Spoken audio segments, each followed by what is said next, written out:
नमस्कार मंडळी, नवीन एका इंटरेस्टिंग व्हिडिओमध्ये सर्वांचं मनापासून स्वागत आहे। मित्रांनो, महाराष्ट्रातील शेतकऱ्यांसाठी अतिशय आनंदाची आणि मोठी अपडेट समोर आलेली आहे।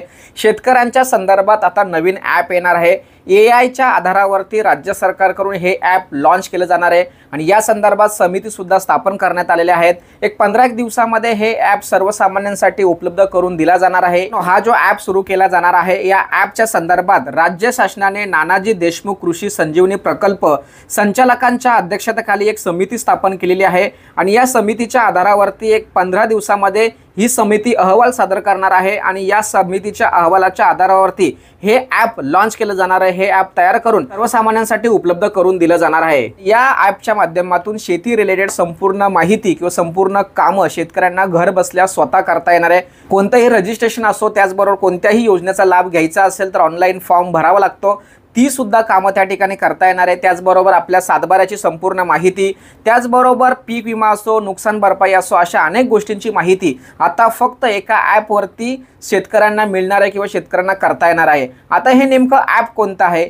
या संदर्भात शासन निर्णय सुद्धा पारित केलेला आहे। महाराष्ट्र शासनाकडून अधिकृत शासन निर्णय जाहीर करून सर्वसामान्यांना, सर्व शेतकऱ्यांना दिलासा देणारी बातमी या ठिकाणी देण्यात आलेली आहे आणि या शासन निर्णयाच्या आधारावरती आपण या ठिकाणी संपूर्ण माहिती जाणून घेणार आहोत की नेमकं हे शेतकरी ॲप, फार्मर ॲप कशा पद्धतीने असणार आहे, काय फायदा होणार आहे आणि कशा पद्धतीने शेतकऱ्यांना तो युजफुल होणार आहे, फायदेशीर ठरणार आहे, याविषयी A to Z माहिती या व्हिडिओमध्ये आपण जाणून घेणार आहोत।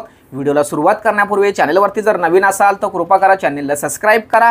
अशाच महत्त्वपूर्ण अपडेट या चॅनलवरती येत असतात। चला तर मित्रांनो, व्हिडिओला सुरुवात करूया। शेतकरी मित्रांनो, 31 जानेवारी 2025 रोजी महाराष्ट्र शासनाचा हा शासन निर्णय तुम्हाला समोर दिसत असेल आणि या शासन निर्णयामध्ये शेतकऱ्यांना उपयुक्त असे सर्वसमावेशक सिंगल विंडो इंटरफेस असलेले फार्मर ॲप व इंटरफेस पोर्टल तयार करण्यासंदर्भात समिती स्थापन केलेली आहे आणि या समितीच्या अहवालाच्या माध्यमातून हे पोर्टल किंवा हे ॲप सर्वसामान्य शेतकऱ्यांसाठी उपलब्ध करून दिलं जाणार आहे। त्याचबरोबर या ठिकाणी असंही म्हटण्यात आलेलं आहे की शेतकऱ्यांना त्यांच्या दैनंदिन कृषीविषयक सर्व कामे करण्यासाठी अनेक प्रश्न निर्माण होतात, त्याचबरोबर समस्यांना सामोरे जावे लागते। शेतकऱ्यांना उद्भवणाऱ्या समस्यांचे निराकरण एकाच ठिकाणी करण्यासाठी त्यांना कृषीविषयक योजनांची माहिती एकाच ठिकाणी उपलब्ध करून देणे, योजनांचा लाभ तत्परतेने उपलब्ध करून देणे, त्याचबरोबर कृषीविषयक योजनांचा लाभ प्राप्त करून घेण्यासाठी अर्ज करणे इत्यादी सर्व बाबींकरता एकाच ठिकाणी सुविधा मिळणे आवश्यक आहे। यासाठी शेतकऱ्यांना उपयुक्त व सर्वसमावेशक असं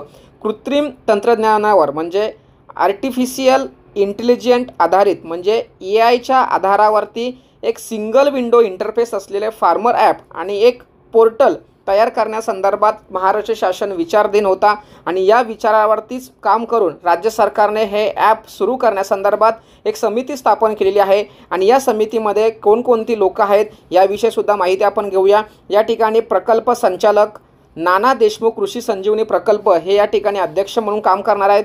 त्याचबरोबर कृषी आयुक्त, प्रकल्प संचालक, त्याचबरोबर गोरांटीवार सेवानिवृत्त संचालक, हे 5 लोक जे आहेत, या 5 लोकांच्या माध्यमातून हे ॲप तयार केलं जाणार आहे। आता सर्वात महत्त्वाचा विषय म्हणजे ही जी समिती स्थापन केलेली आहे, या समितीच्या आधारावरती जे ॲप सुरू केलं जाणार आहे त्या ॲपमध्ये नेमकं शेतकऱ्यांना काय फायदा होणार आहे, तर यामध्ये सर्वात महत्त्वाचा शेतकऱ्यांना कृषी विभागामार्फत उपलब्ध करून देण्यात येणाऱ्या योजनांची सविस्तर माहिती या ॲपच्या माध्यमातून मिळणार आहे। काय तर सविस्तर योजना, ज्याही योजना असतात त्या योजना शेतकऱ्यांपर्यंत पोहोचत नाही किंवा त्यांना शोधाशोध करण्यासाठी विविध शासकीय कार्यालयामध्ये जावं लागतं किंवा वेगवेगळ्या सोशल मीडियाच्या माध्यमातून त्यांना माहिती घ्यावी लागते, परंतु अपुरी माहिती त्या ठिकाणी मिळते। परंतु आता जे ॲप सुरू होणार आहे, या ॲपच्या माध्यमातून शेतकऱ्यांना सर्वसमावेशक जेवढ्या योजना आहेत त्या सर्व योजना त्या ठिकाणी त्यांना माहिती मिळणार आहे। त्याचबरोबर शेतकऱ्यांना कृषी विभागामार्फत विविध योजनांतर्गत देण्यात येणाऱ्या घटकांची अथवा बाबींची अथवा लाभाची माहिती सुद्धा प्राप्त झाली पाहिजे। समजा एखादा शेतकरी त्या योजनेसाठी पात्र आहे किंवा नाही, ही गोष्ट बाजूला ठेवून महाराष्ट्र शासनाने शेतकऱ्यांसाठी एखादी योजना सुरू केल्यानंतर ती योजना सर्वसामान्य शेतकऱ्यांपर्यंत पोहोचली पाहिजे। तो त्याच्याशी पात्र असो किंवा नाही, परंतु त्याची माहिती त्या शेतकऱ्यांना पोहोचावी या उद्देशाने हे ॲप या ठिकाणी सुरू केलं जाणार आहे। त्याचबरोबर तिसरा मुद्दा, शेतकऱ्यांच्या समस्यांचे निराकरण करण्यासाठी ज्या तक्रार निवारण केंद्र जे सुरू केलेले आहेत किंवा सल्लागार यंत्रणा किंवा प्रणाली सुरू केली जाणार आहे, यांचे सर्व डिटेल्स त्या ॲपमध्ये असणार आहे। शेतकऱ्यांना कोणताही प्रश्न असो, कोणतीही समस्या असो, त्या ॲपमध्ये संबंधित अधिकाऱ्याचे मोबाईल नंबर किंवा संबंधित अधिकाऱ्याचे पत्ते आणि नाव त्या ठिकाणी दिले जाणार आहेत। त्यामुळे शेतकऱ्यांच्या सर्व अटी किंवा सर्व समस्या त्या ठिकाणी दूर केल्या जाणार आहेत। त्याचबरोबर चौथा मुद्दा, शेतकऱ्यांना कृषीमध्ये येणाऱ्या अडचणींचे तत्काळ निवारण करण्यासाठी तयार करावयाच्या डिजिटल प्लॅटफॉर्म किंवा इंटरफेसची आखणी करणे या संदर्भात सुद्धा या ठिकाणी अतिशय महत्त्वाची सुविधा उपलब्ध करून दिली जाणार आहे। त्याचबरोबर सद्यस्थितीमध्ये कृषी विभागामध्ये अस्तित्वात असणारे संगणक प्रणालीचा वापर सुद्धा शेतकऱ्यांना कशा पद्धतीने करता येणार आहे। त्याचबरोबर शेतकऱ्यांना पीक पाहणी, हवामान, बाजारभाव इत्यादी बाबींची सुद्धा माहिती मिळावी, यासाठी हे ॲप अतिशय उपयुक्त ठरणार आहे। त्याचबरोबर सातवा मुद्दा असा आहे की उपरोक्त बाबी आवश्यकतेनुसार अन्य बाबींचा अभ्यास करून शेतकऱ्यांना उपयुक्त सर्वसमावेशक डिजिटल प्लॅटफॉर्म, फार्मर ॲप किंवा पोर्टल तयार करण्यासंदर्भात सविस्तर अहवाल या समितीच्या मार्फत शासनाकडे दिला जाणार आहे आणि त्या शासनाच्या माध्यमातून हे ॲप किंवा हे पोर्टल सुरू केलं जाणार आहे। अशा पद्धतीने मित्रांनो, शासनाने हा महत्त्वाचा GR काढून या ठिकाणी त्या समितीच्या माध्यमातून सर्व समावेशक माहिती मागवलेली आहे आणि या माहितीच्या आधारावर एक परिपूर्ण ॲप महाराष्ट्र शासनाकडून सुरू केलं जाणार आहे, पब्लिश केलं जाणार आहे आणि याचा सर्वात जास्त फायदा हा शेतकऱ्यांना होणार आहे। मित्रांनो, अतिशय महत्त्वाची आणि इम्पॉर्टंट माहिती या ठिकाणी सांगण्याचा प्रयत्न केलेला आहे।